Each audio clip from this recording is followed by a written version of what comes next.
This is the Holy Gospel according to Mark, the first chapter.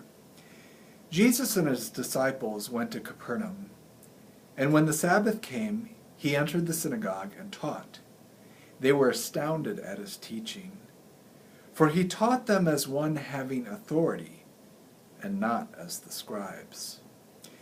Just then there was in their synagogue a man with an unclean spirit, and he cried out, "What have you to do with us, Jesus of Nazareth? Have you come to destroy us? I know who you are, the Holy One of God." But Jesus rebuked him, saying, "Be silent, and come out of him." And the unclean spirit, convulsing him and crying with a loud voice, came out of him. They were all amazed, and kept on asking one another, "What is this? A new teaching with authority? He commands even the unclean spirits, and they obey him." At once, Jesus' fame began to spread throughout the surrounding region of Galilee. Back when I was in seminary, one of my favorite things to do was to go hiking, and a friend and I would always go hiking on the Appalachian Trail. And we'd walk and walk for a while, and we'd walk through trails and with trees on either side of us. But every once in a while, we'd get to a place along the trail where there was a clearing, and we'd be at the top of a mountain, and you could look out and see for miles upon miles. And you'd see other mountains, giant mountains, bigger than the one we're on. You'd see valleys, you'd see rivers and lakes, birds, trees. You'd see this huge expanse before us. And we'd both stand there, and we couldn't help but feel a little insignificant amidst all of this creation. And here we are, just two insignificant people hiking on a trail. That feeling of insignificance, of being unimportant, was one of the things I heard in the reading from Mark. This reading from Mark, we hear about Jesus teaching in the synagogue for the first time, and also for the first time, he heals a man with an unclean spirit. This is the first one of Mark's healing miracles, where Jesus heals someone. But the man that was healed didn't have a name. And it almost seems like he was insignificant, unimportant. Amidst all of Jesus' miracles, he was the first, and yet he had no name. Just another story among stories of Jesus' healings. Seems kind of unimportant and insignificant. But then as I dug a little bit deeper in Mark, I realized that's one of the ways Mark likes to tell his stories. He likes to have minor characters who play major roles. I'll say that again. Minor characters that play a major role. It may seem like this guy is a minor character, and he is. He doesn't have a name. But he plays a major role. And that role is that as Jesus is teaching in the synagogue, he's teaching with authority. And one of the ways this authority is revealed is that Jesus doesn't just say good things, he does good things, including this healing of this man. But on top of that, the unclean spirit within this man is the only one out of all of the people there, the disciples, the scribes, the people of the synagogue, all of them, it's the unclean person, the unclean man, that identifies who Jesus is. the Holy One of God. And so this minor character plays a major role. And that's one of the ways that Mark tells his story about Jesus.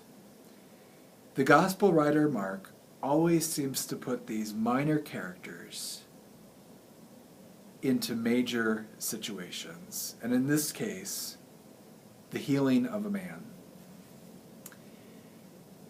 And that's what Mark is all about, showing us that things are going to be different now. Jesus is here. Jesus is God, which means God is here, and things aren't going to be the same anymore. All the major characters that we know and love, they're not going to be as important as the minor characters. Those are the ones that are going to have a major role to play. So then I think about us, and I think about our lives,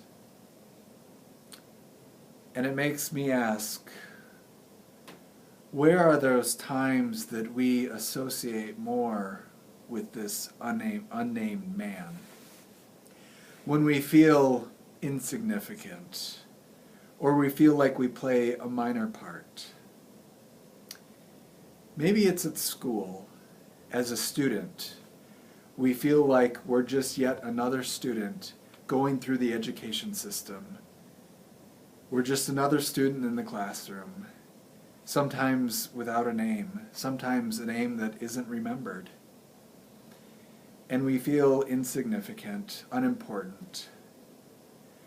Or maybe it's at work. We're just one more employee that works for the company. We're just one more employee trying to make a living. Just one more person trying to earn enough to stay afloat in this economy. And we feel unimportant, insignificant. Or maybe we've just been in the hospital, or we know someone who's been in the hospital, and we felt like just another patient.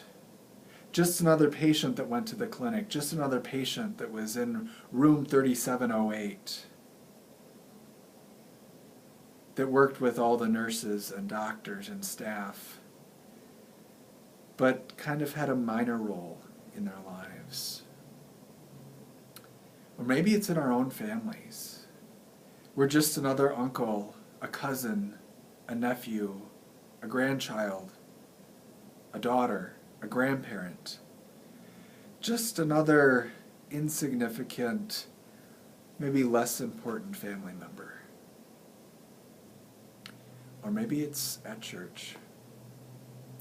We're just another name amidst all the names in the congregation. We're just another face in the pews. Just one more person. And we feel insignificant, unimportant. And then I'm reminded of Jesus up on the cross. Just another criminal. Just another man hung up on a cross because he was rebelling against the Roman authorities. Just another man who was stirring the pot and didn't get along with the Jewish leaders. Just another man who challenged the world's preconceived notions. Just another man who was named by unclean persons, who sat with sinners. Just another person amidst all of the other persons. Just another person left to die. And then I realize it's in those moments, in those situations, when we feel insignificant, we know that our God is right there with us. Right alongside us. Just as He's right alongside us in the story of the cross and in the Gospel of Mark. He's in each one of our lives, in each one of our stories, showing us we may feel minor, we may feel insignificant, but we play a major part in God's story. God's story where we do have a name. God's story where we may feel minor, but we have a major role. I hope and pray this day that whether you're feeling significant or insignificant, you may see yourself as a major character in God's unfolding story. Amen.